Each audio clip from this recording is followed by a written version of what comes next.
Buenos días, ánimo. Hoy, como todos los miércoles, vamos a el quién es quién en las mentiras de la semana. Elizabeth García Vilchis nos va a informar y así comenzamos y luego preguntas. Buenos días a todas y todos. Vamos a presentar hoy 3 noticias. La primera es: difunden carta falsa de la SEP del regreso a clases.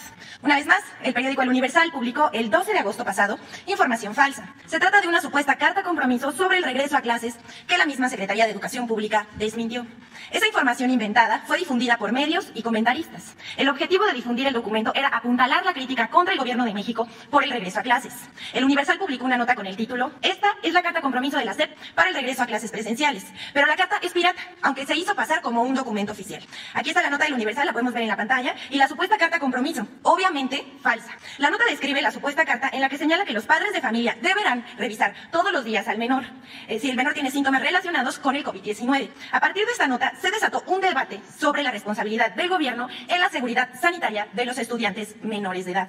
Aquí vemos también en pantalla periodistas y medios que difundieron la noticia falsa. Aquí hay un tuit de López Dóriga, Denise Dresser, Azucena Oresti, el periódico Milenio. A pesar de que la SEP advirtió que la carta era falsa, ni el periódico, ni otros medios, ni comunicadores que la publicaron desmintieron o aclararon el asunto. Aunque otros medios publicaron otra carta que también resulta falsa, porque no es un documento oficial. Sobre este asunto ya lo aclaró el presidente de la República, Andrés Manuel López Obrador, quien precisó que no se pedirá ninguna carta responsiva a los padres de familia en el regreso a las clases presenciales. Que nadie se preocupe, dijo. El regreso a clases es voluntario, no es obligatorio. Si no se quiere llevar a los niños, no se llevan. Van a seguir habiendo clases por internet. Actualmente, hasta la UNICEF está de acuerdo en que es mejor que niñas y niños regresen a las clases presenciales, ya que las consecuencias del confinamiento son más dañinas para su salud que el riesgo de contagio por COVID-19. Hasta aquí la primera nota. La segunda tiene que ver con el diario Reforma, que publica un título amarillista sobre la saturación en hospitales infantiles. Ahí está en portada, publicado. El periódico Reforma publica en su primera plana de ayer, 17 de agosto, una nota con el título: "Saturan por COVID hospitales infantiles". Reforma exagera información sobre 9 hospitales pediátricos y materno-infantiles para dar vuelo a una campaña desatada desde la semana pasada en medios de comunicación y redes sociales con el tema del supuesto riesgo que corren los niños con el regreso a clases, y vemos a medios de comunicación, comentaristas y supuestos especialistas exagerando los contagios de menores por COVID-19, así como las hospitalizaciones y defunciones. Aunque cualquier muerte nos duele y nos solidarizamos con las familias que han perdido un ser querido, precisamos que la situación de los menores respecto a la pandemia no es como la pintan hoy los medios de comunicación y opinadores. Si tomamos en cuenta la información del IMSS, la institución de salud más importante del país, podemos tener una mejor perspectiva del tema. De 7.605 hospitalizados que había el día de ayer en todo el país, solo hay 128 menores de 19 años, es decir, apenas el 1.6% de los hospitalizados. En el caso de la Ciudad de México, de donde se ha difundido más información, había 1.019 hospitalizados en el IMSS, de los cuales apenas 17 personas son menores de 19 años, o sea, el 2%. Otro ejemplo es el Hospital Nacional de Pediatría. De 168 pacientes hospitalizados, apenas una tercera parte tiene COVID o sospecha de la enfermedad. Aquí vemos el cuadro del IMSS, donde nos muestra que apenas el 2% de los hospitalizados son menores de 18 años. Vemos ahí en la gráfica del pastel, que el 58% de los hospitalizados, esta gráfica es de ayer, tiene mayor a 50 años, 58%. De rango de edad de 31 a 50, el 33% de los hospitalizados. De 19 a 30 años, el 7%. Y solo el 2% son menores a 19 años. Es importante destacar que se trata de una verdadera campaña por causar miedo entre la población sobre el asunto del aumento sin control de los contagios de niños y niñas y dar la impresión de que se está saturando los hospitales infantiles por el COVID-19, lo cual no es verdad, es falso. La semana pasada comenzó a difundirse información y desinformación sobre los contagios de COVID en menores. El miércoles 11 de agosto, el periodista Ciro Gómez Leiva, en su programa de Radio Fórmula, divulgó que el Hospital Infantil de México Federico Gómez estaba al 100% de su capacidad, lo cual fue desmentido por el hospital y por la Secretaría de Salud. Pero de poco sirvió, porque esa noticia comenzaba a difundirse en medios de comunicación y en redes sociales. Aquí vimos el tuit de Ciro Gómez Leiva y varias notas que hicieron ecos de esta información falsa. Está el hospital, está Televisa, Infobae y Vanguardia MX. También queremos hacer la aclaración, el hospital ese día, 11 de agosto, tenía el 70% de las camas ocupadas, solamente de COVID, que eran 18 de 26 camas. En la última nota dice, medios toman unos datos y omiten otros para concluir que aumentó en 12% la población sin servicios de salud. Bueno, aquí las notas, entre los que se encuentran Joaquín López Dóriga, Expansión Política, El Financiero, El Heraldo, Animal Político, entre otros. Tomando en cuenta los datos del Coneval, los medios difundieron que 35 millones de mexicanos carecen de acceso a la salud y que esa situación había aumentado 12% entre 2018 y 2020. Todo eso no es verdad. 99% de los mexicanos que demandaron un servicio de salud fueron atendidos según los mismos datos de Coneval. Hoy el derecho a la salud es universal y cualquier mexicano tiene derecho a ello. Antes existía el Seguro Popular, pero no era para todos y tenía que pagarse una cuota. Hoy la atención y los medicamentos son gratuitos para todas y todos los mexicanos que la soliciten. Pero aclaramos, el Coneval hizo 2 preguntas sobre salud en una encuesta sobre pobreza multidimensional. Una pregunta sobre acceso a la salud. Ahí el Coneval registró que las personas sin acceso a la salud habían aumentado 12%. Esto es porque muchos desconocen que tienen derecho a cualquier servicio público de salud si lo solicitan. Pero al no contar con una credencial o un seguro por escrito, respondieron que no tenían acceso a servicio de salud.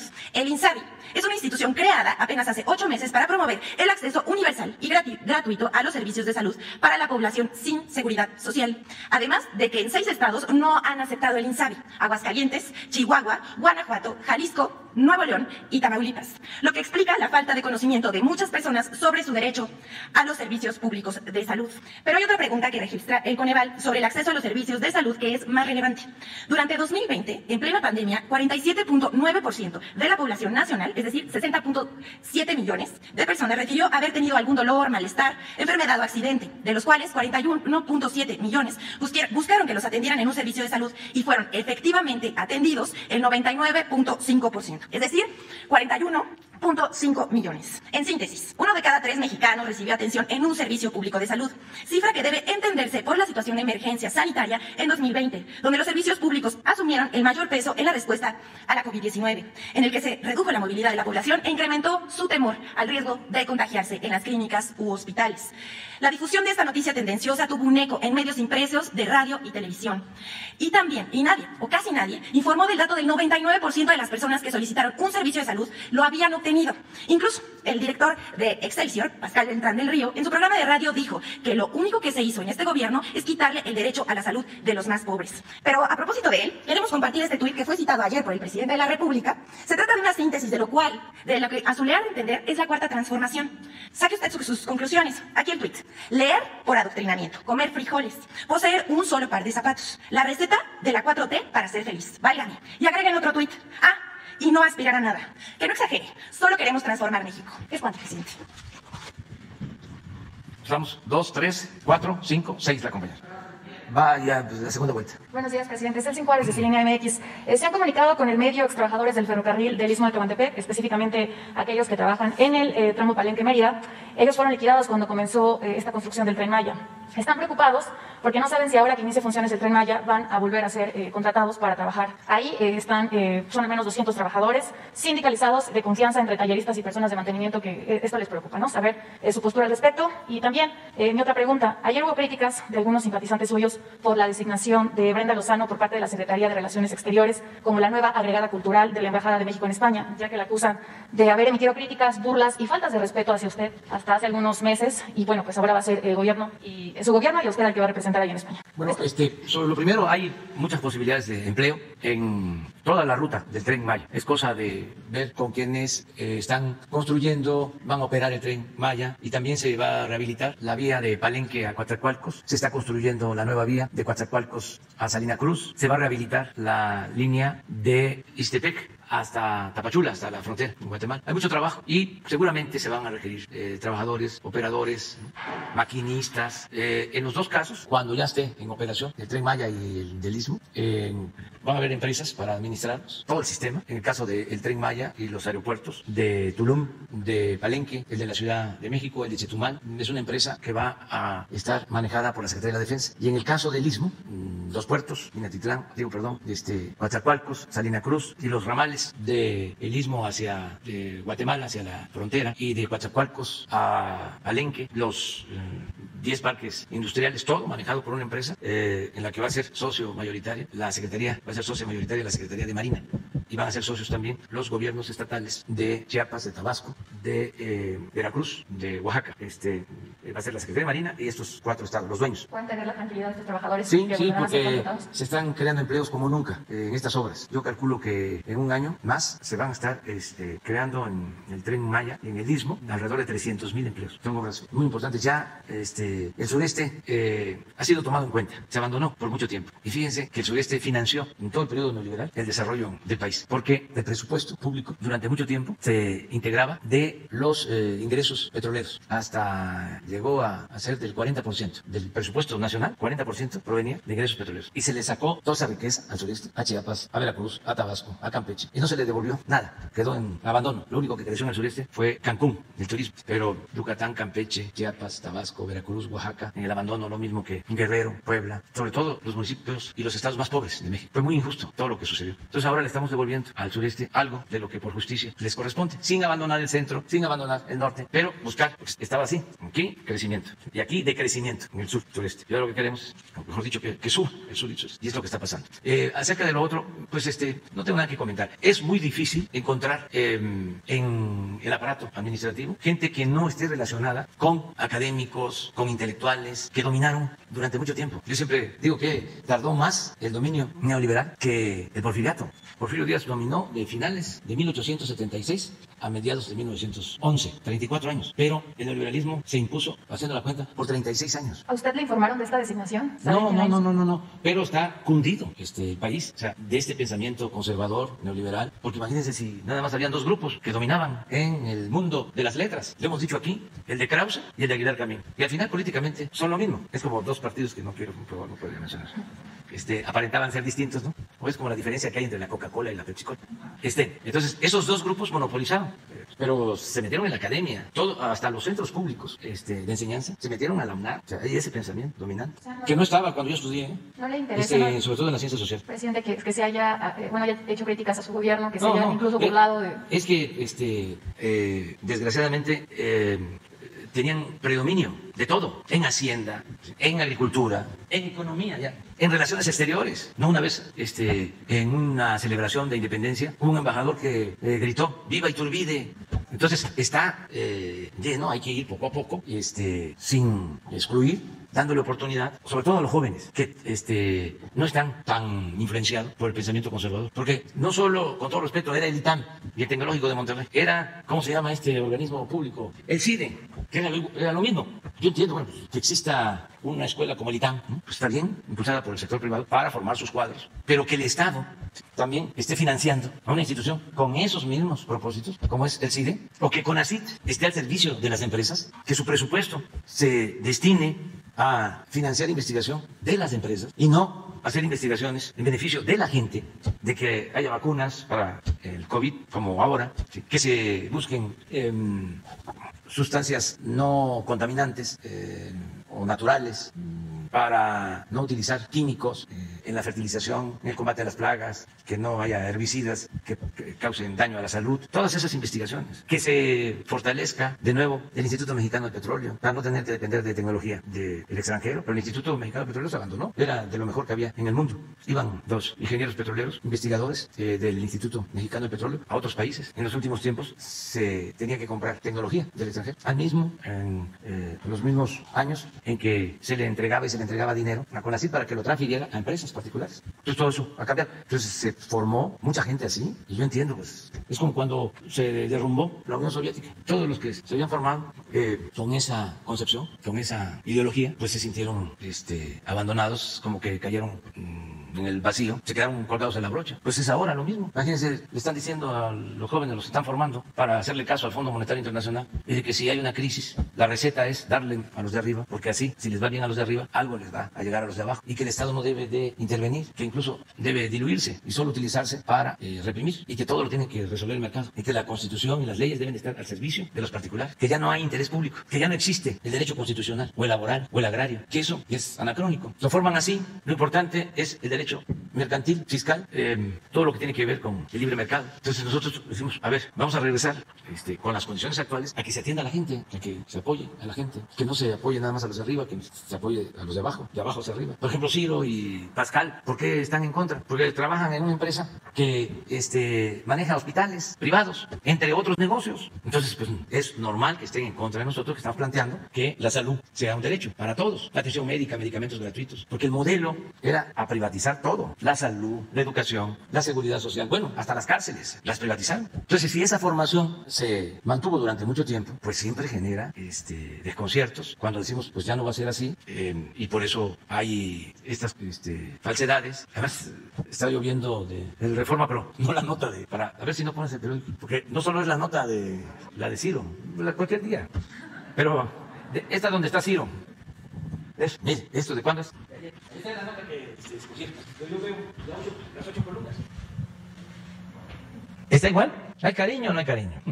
Nos quieren, ¿verdad? Nos dedican todo. Pues imagina, yo soy de Tabasco. Conozco el Triunfo desde hace no voy a decir tanto, pero como hace 50 años. No, sí, el Triunfo es Balancán. Está en los límites de Tabasco, Campeche y muy cerca de Guatemala. Allí, en los años 70, inició un plan que se llamó el Plan Balancán. Como no había mucha gente, como sucedía en el sureste y en otras partes, mucha tierra y poca gente, se impulsó un plan de colonización. Entonces, ahí en el Plan Balancán recuerdo un ejido que se llama Patingán, fueron de Michoacán. Esto sucedió en esta región de Tabasco y también en Campeche. Hay colonos de Veracruz, de Michoacán, de Jalisco, de Guerrero, Chiapas, Tabasco, Campeche, Quintana Roo, los años 70. Entonces se empezó ahí con el Plan Balancán. Hace 40 años se abandonó, cuando la política neoliberal se abandonó por completo el plan. Recuerdo que iba yo a las comunidades del plan, porque conozco todos los pueblos. Tengo muchas anécdotas de un personaje que sabía cómo llamar al tigre,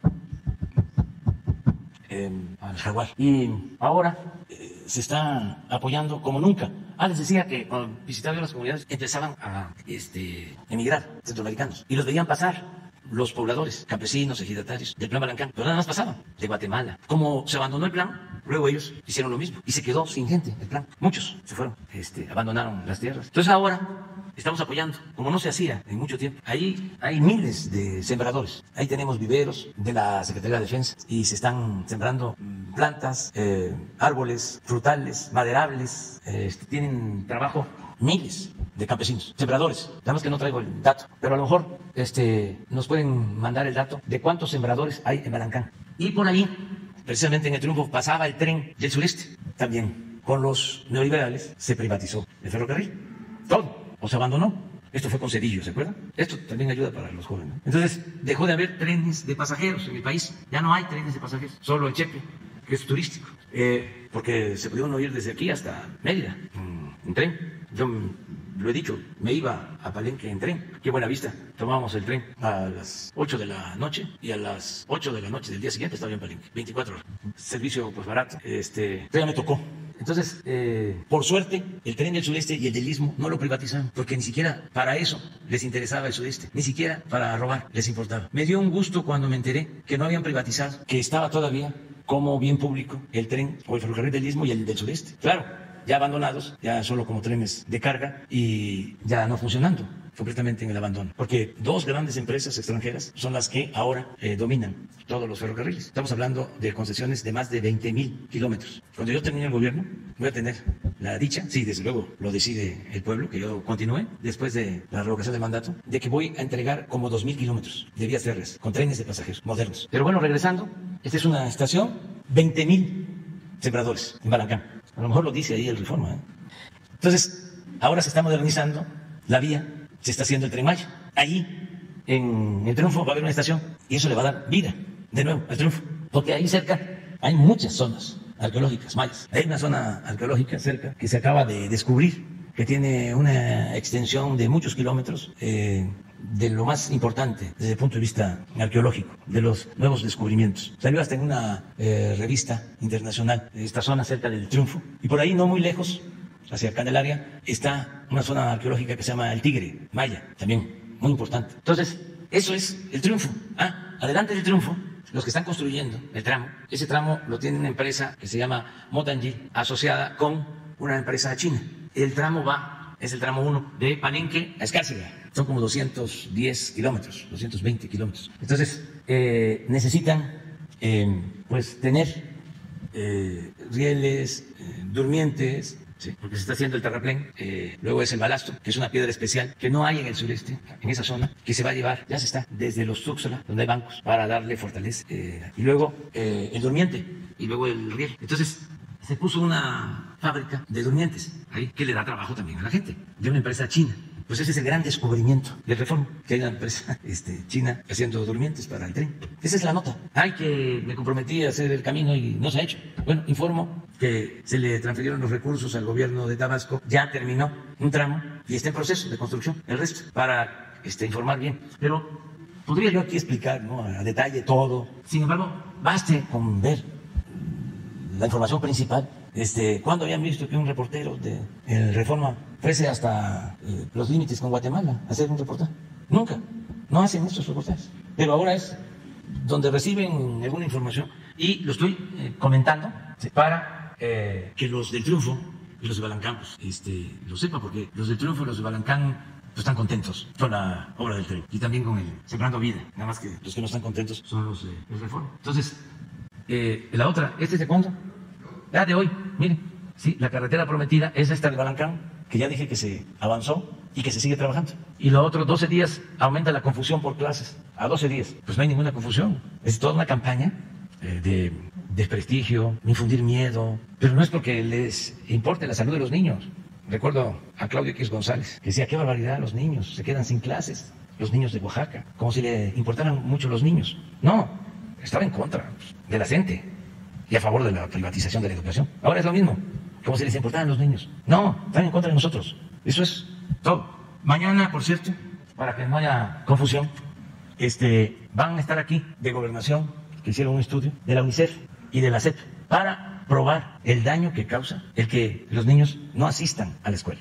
Fundado, con pruebas, con argumentos, porque todo esto no tiene ninguna fundamentación, nada. Ya ven lo que hablan de cuántos niños contagiados, todo en exceso.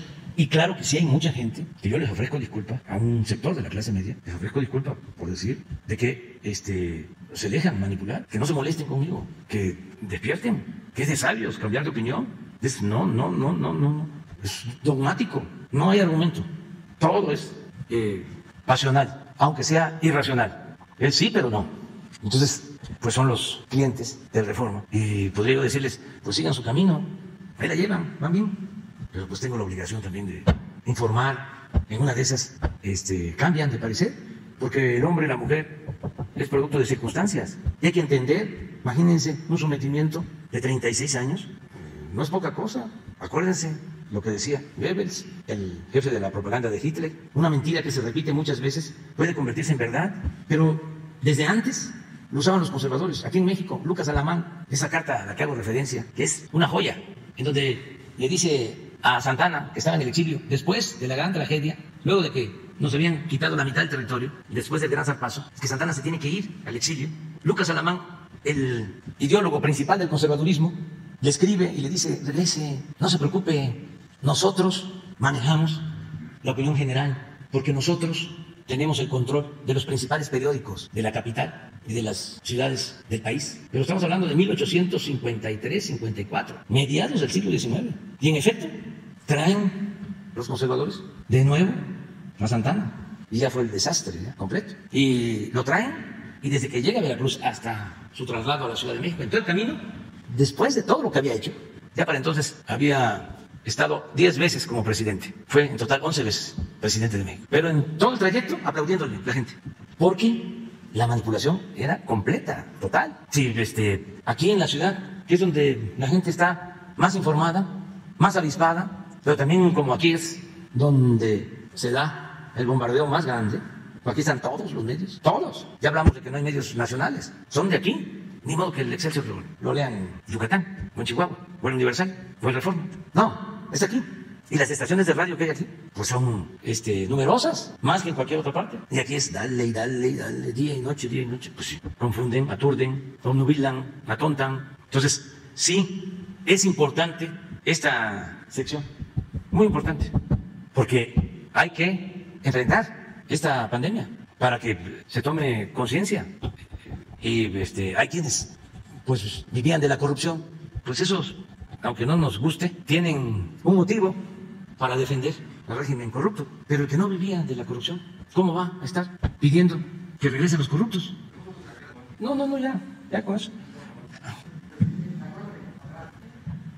Buenos días, presidente. Buenos días. Ahorita que toca usted el tema de apoyar a los más pobres, apoyar a los trabajadores, quiero actualizarle una información del caso que conocemos y que incluso usted ha citado que ya se resolvió y que no es así. El pasado 6 de julio se firmó en la Secretaría de Gobernación un acuerdo para lo de la mina de Cozalá, la mina San Rafael. Estuvo la Secretaría de Gobernación, la Secretaría del Trabajo, la Secretaría de Economía, los accionistas, el embajador de Canadá, los representantes de los trabajadores, el senador Gómez Urrutia. Pero ya se terminó la inspección que hizo la Secretaría del Trabajo, aquí tengo el documento, lo comparto, pero la mina sigue cerrada. Los trabajadores mineros, las trabajadoras mineras, que hay muchas, le piden nuevamente ayuda. La Secretaría del Trabajo hace las observaciones, ahí anota, asienta que no hay condiciones de seguridad para realizar labores de limpieza. Las trabajadoras tienen que recolectar el agua de las goteras para limpiar los pisos, para limpiar los baños, todo eso. Las condiciones son muy lamentables. Los empresarios canadienses insisten en que el movimiento fue ilegal, pese a que se llevó todo un proceso que ya se ha expuesto aquí, que usted lo conoce muy bien, y dicen que ellos se tienen que imponer, que van a hacer lo que ellos quieren. No quieren pagar salarios caídos, daños. Se están dando el lujo de meter a 92 trabajadores y un nuevo sindicato, blanco, obvio, ilegal porque hay un recuento y se ganó, usted lo ha citado incluso, pero está encabezado por Carlos Pavón de la CTM, por Javier Villarreal, que son los mismos que están allá en Cananea y que le piden apoyo, pero allá cooperan o acá no cooperan, seguramente van a hacer lo mismo y los trabajadores mineros lo quieren alertar. Los accionistas, Darren Blasutti, que estuvo en la Secretaría de Gobernación también, que firmó, y Pierre Lozón, aseguran que ellos son los que mandan en la zona, que son los que mandan en Cozalá, en todo Sinaloa, y que ellos se van a imponer por encima de lo que decidan las leyes en México, o lo que establecen las leyes en México. Eso sí calienta. Otra vez, ¿verdad? De eso, los trabajadores obvio pidieron ya el apoyo a los steelworkers, a esta asociación importantísima en Estados Unidos, en Canadá, en Inglaterra. Incluso ya les contestaron que los van a apoyar nuevamente y van a empezar a hacer una serie de movilizaciones en Washington, en Estados Unidos, en Canadá, para que se respete la voluntad de los trabajadores en México, que además está apoyada en la ley. Esa es la parte que le quieren comunicar, ¿no? Porque ellos aseguran que no se vale, que usted a veces ha dicho, ya se resolvió el caso, ya abrieron eso, y realmente no está abierta la mina. Y si no queremos que el señor presidente no tenga esta información. Sí. Esa es la actualización, y te le plantearía dos cosas más, señor presidente. Vamos a seguir con esto, vamos a seguir. Pero mire, son polvos de aquellos lodos. Es el mismo pleito del señor Pavón con el señor Napoleón. O sea, para que los que nos están escuchando, y por respeto a ellos, se tenga toda la información, porque hay que ser lo más objetivo posible. Cuando se expulsó a Napoleón Gómez Urrutia, se le mandó al exilio. Los que lo expulsaron apoyaron a otro dirigente, a este señor Pavón, que había estado antes con Napoleón. O sea, esa es la historia en general. Entonces, regresa Napoleón, tiene el sindicato que le corresponde, o sea, porque así lo deciden los trabajadores, y existe el otro sindicato que se creó o se alentó cuando la salida de Napoleón. Entonces, hay estas dos organizaciones que se están enfrentando por, se le llama en el derecho laboral, la titularidad de los contratos, en esta mina o en otra. Entonces, yo les pido que todos ayuden y que no es un asunto maniqueo de buenos y malos, sino que todos ayudemos, que ya hay una etapa nueva. Lo mismo los empresarios. Sí. Y vamos a seguir insistiendo, vamos a que continúe la Secretaría de Gobernación, la Secretaría del Trabajo, conciliando, buscando acuerdos para que no se afecten a los trabajadores, porque ellos son los afectados, no los líderes, no los empresarios, no el gobierno, los trabajadores, pero de manera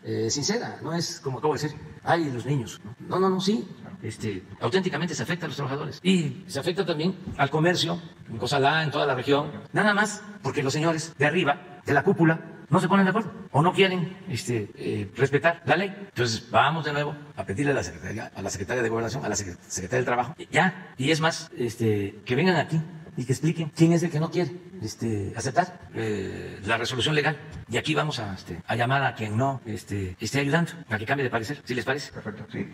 Perdón por no presentarme, Eduardo Barrera, del diario Ovaciones, señor presidente. Otros dos temas muy rápidos que tienen que ver con concentración y privilegios. Uno es el de la EMA, la Entidad Mexicana de Acreditación. Esta opera con un permiso que le dieron entonces Secofi desde hace 26 años. Son muchos los casos que seguramente se está realizando a lo largo de todo este proceso, que es la única que da servicio para realizar acreditaciones de quienes necesitan certificaciones de normas en México. Aunque es particular, pero el financiamiento pues, proviene del gobierno. Desde hace 26 años está dirigida por Maribel López Martínez, pero no han desarrollado toda la infraestructura que se necesita en el país. Y la asociación, obvio, al no desarrollar toda esa infraestructura, pues hay muchos productos que no se certifican y mucha gente está en riesgo en el país. Los participantes del sector pues le piden que se haga una revisión y que se vea todo este problema en esta asociación. Ese es el otro punto. Una investigación que hicimos hace unos días, hace unas semanas, se designó a Óscar Moreno Villatoro como administrador central de control y seguridad institucional en el SAT. Pareciera que no ocurre nada, pero este servidor público y funcionario está ligado a Genaro García Luna, a Ramón Eduardo Pequeño García y formó parte de los 20 investigados por la asignación de contratos para reclusorios, de los que usted también ha manejado. También pues le piden que se haga una revisión por ahí a ver qué está ocurriendo, señor presidente. Muy bien. Sí, pues lo primero es lo de la norma, que lo vea la Secretaría de Economía. Y lo otro del SAT, que se haga la investigación, y si el señor participó con García Luna, pues no debe de estar ahí. Perfecto, sí, porque como usted decía, ¿no? Que el elefante todavía no camina muy lento, que se le están metiendo por No, y ahí. es que nos tienen que ayudar todos, denunciando. Hay que denunciar, porque fue mucho tiempo de corrupción, mucho tiempo. Entonces limpiar cuesta. Hemos avanzado muchísimo. Miren, pañuelito blanco. Ya no hay corrupción arriba. Les voy a decir algo que comento en un mensaje que va a salir ahora. Porque viene el informe y por ley nos permiten transmitir mensajes una semana antes y una semana después. Así es, ¿verdad? Todavía no tienen terminado ese de... ¿Lo tienes? El de en este palacio ya no hay ladrones. A ver, ¿lo puedes poner? Todavía está preparándose. Pero vienen estos mensajes porque tenemos que informar el día 1 de septiembre. En una de esas, entonces los grabé hace como 3, 4 días, 5 días, ¿no? La semana pasada. A ver si está. Pero eso es importante. Puede ser que queden ahí estos corruptos, conservadores, hipócritas, pero ya se va limpiando. Sobre todo la corrupción, que era lo que más dañaba. Muchísimo, muchísimo. Por eso las molestias, porque eran los privilegiados. Estaba tomado el gobierno, lo tenían secuestrado, era un secuestro. El gobierno que debía atender a todos y servir a todos estaba solo al servicio de una minoría. Es copia de trabajo, pero da la idea. Dijimos que íbamos a gobernar con honestidad y cumplimos. Aquí Diego Rivera pintó magistralmente las 3 grandes transformaciones que han habido en la historia de nuestro país. Y nosotros con mucho orgullo estamos llevando a cabo la 4ª transformación, que consiste en acabar con la corrupción. En Palacio ya no hay ladrones, hechos, no palabras. Tercer informe. Gobierno de México. Los fifís. Bueno, vamos. ¿Qué tal, presidente? Buen día, Carlos Guzmán de Noticias. Por principio de cuentas, ahorita que mencionaba lo que van a presentar mañana, sí sería importante, bueno, a manera de sugerencia respetuosa, claro, que invitaría a Nacheli Ramírez. Nacheli Ramírez es la ombudsperson de la Comisión de Derechos Humanos de la Ciudad de México. Ella sacó 2 estudios, bueno, la instancia Infancias Encerradas, que habla justamente de ese tema, de lo del cómo afecta psicológicamente a los chicos, y el otro que se llama Caminito de la Escuela.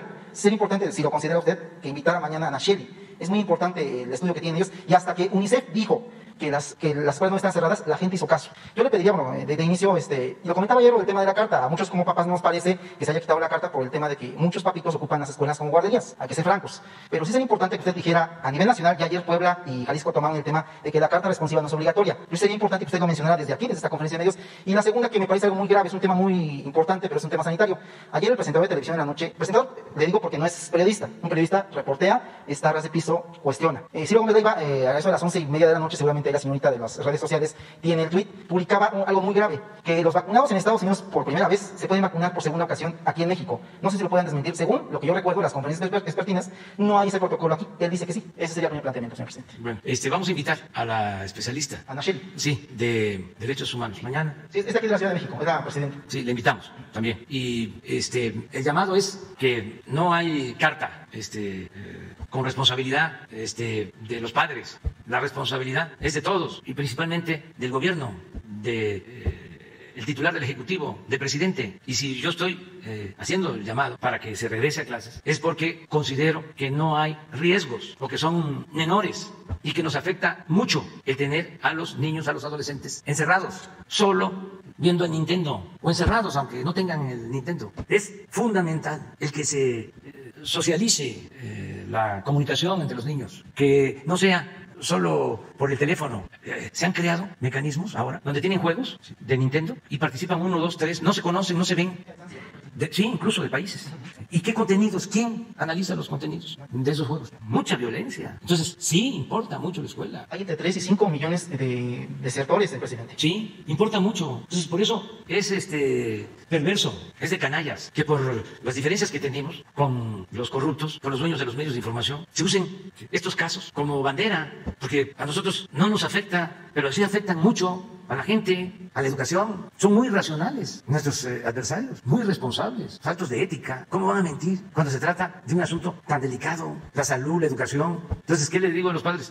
No hay riesgos. Si se presentaran problemas, vamos a actuar. Estamos pendientes nosotros, siempre hemos estado atentos y además, lo saben los papás, las mamás, no hay comportamientos normales ya en muchos niños por tanto tiempo en el encierro y con estas prácticas. Más, imagínense cuánto tiempo en la pantalla, los daños a la vista, cuánto tiempo sentados, inactivos, solos. Pero bueno, que mañana los especialistas, además, si la UNICEF plantea, yo no lo aseguro, pero si ellos dicen que hace más daño el tener a los niños encerrados que un posible contagio, pues deben de tener fundamentos.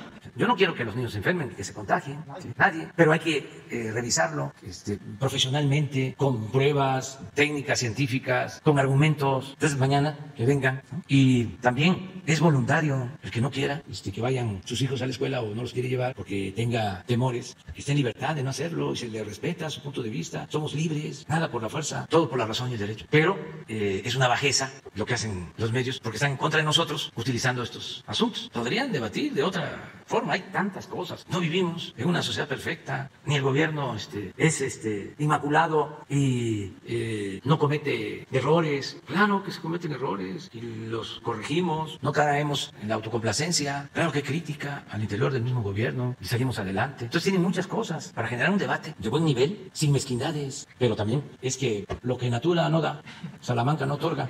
O sea, imagínense haciendo un periodismo servil todo el tiempo y de repente cambian las cosas y hay que hacer otro tipo de periodismo. Pues ¿cómo le hacen? Lleva un tiempo, es un proceso, hay que tener paciencia. Ahí van a ir poco a poco, ajustándose a los nuevos reacomodos que se están dando. Sí, la segunda, presidente, no sé si se confirma su gira por Veracruz, por el cese de Veracruz que había dicho usted la semana pasada.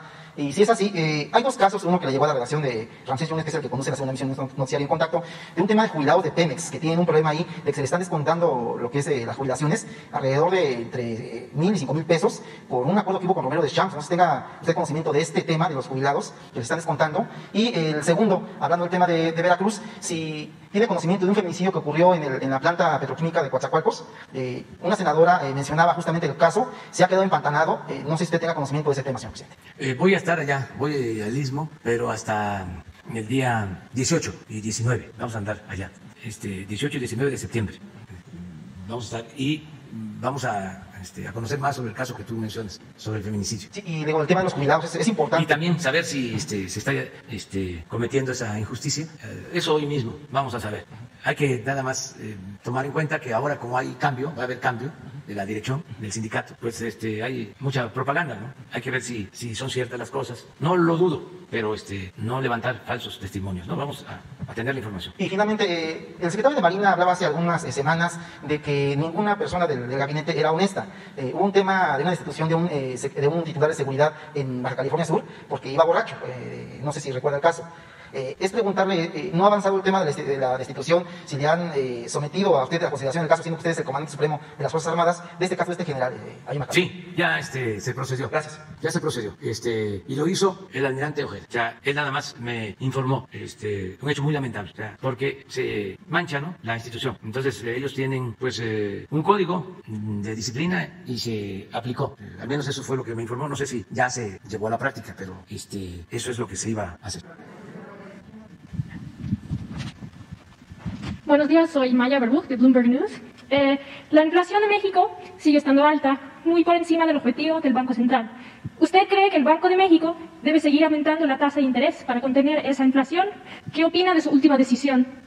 Bueno, nosotros somos respetuosos del Banco de México, respetuosos de su autonomía, y ellos están, considero, analizando bien la situación económica en el país. Creo que están muy atentos de la inflación, porque aunque el Banco de México, según mi punto de vista, debería estar atento a la inflación y al crecimiento, a las dos cosas, desde hace mucho tiempo solo atienden lo de la inflación, no voltean a ver lo del crecimiento. Pero eso es un punto de vista al margen. Lo central es que el Banco de México siempre está atento al comportamiento de la inflación. Entonces, como ahora ha habido un incremento en inflación, ellos están tomando como medida aumentar la tasa de interés.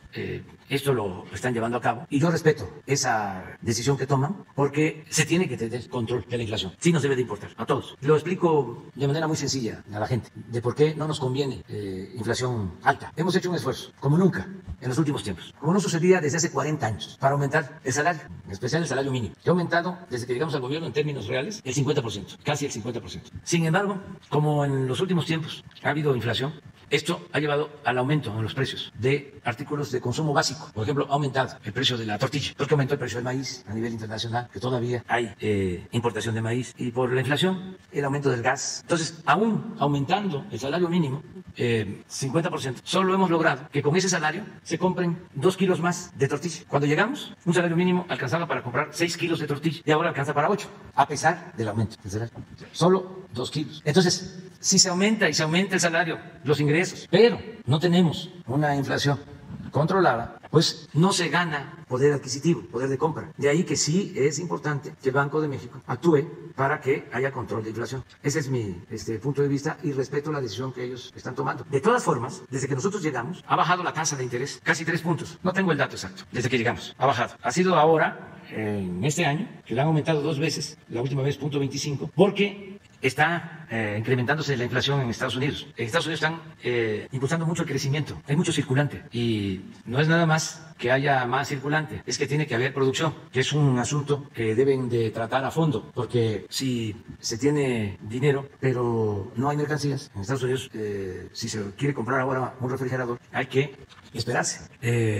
Se paga, se apunta y lo entregan en 1 mes, 2 meses, 3 meses y así con otros productos. Entonces, por eso es muy importante la actividad productiva, producir para estimular el desarrollo y que no haya inflación, que haya oferta bastante de productos, de bienes. Entonces yo estoy de acuerdo con lo que está haciendo el Banco de México. ¿Y su gobierno está pensando en medidas adicionales, aparte de lo que haga el Banco de México, para controlar la inflación? Sí, lo estamos haciendo. Por ejemplo, hicimos el compromiso de no aumentar los precios de los energéticos y lo estamos cumpliendo. Y no lo entendían primero los tecnócratas. Aparte de los energéticos, ¿tienen otra cosa previsto?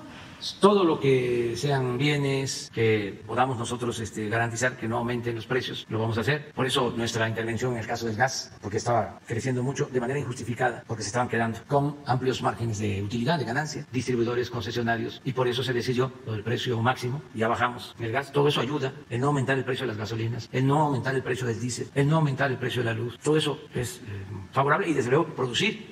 Entre más producción se tenga, mejor. Y por último, usted ha dicho que se está considerando usar los fondos adicionales del Fondo Monetario Internacional para repagar parte de la deuda de este país. Varios economistas han dicho que el gobierno no puede usar estos fondos de esta manera. ¿Cuál es su respuesta? ¿De qué forma está considerando hacer esta transacción? Pues es lo mismo, ¿no?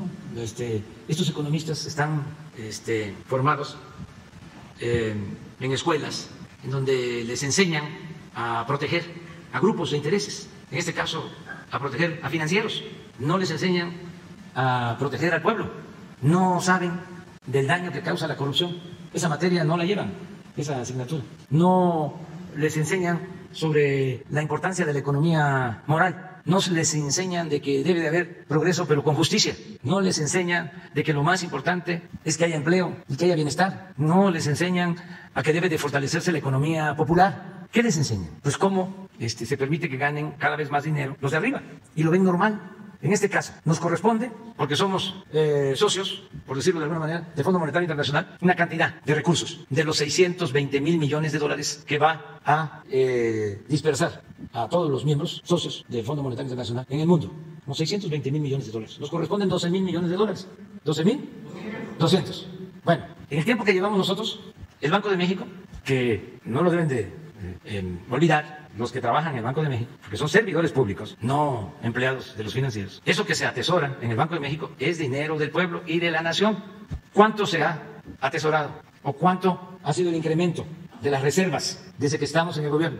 20,000 millones de dólares de las divisas que entran al país. 20,000 millones de dólares. Sí, llegan 12,000 millones de dólares más al Banco de México. Y resulta que esos 12,000 millones de dólares se van a colocar en el mercado financiero y vamos a recibir 1% por el manejo de ese dinero. Y el gobierno de México, la Hacienda Pública, tiene que pagar intereses por su deuda del 4%. ¿Por qué no se utiliza ese dinero para pagar deuda? Y nos ahorramos intereses. Estaba yo viendo a Gerardo Esquivel, que ya se volvió ultra tecnócrata, diciendo, no se puede lo que plantea el presidente.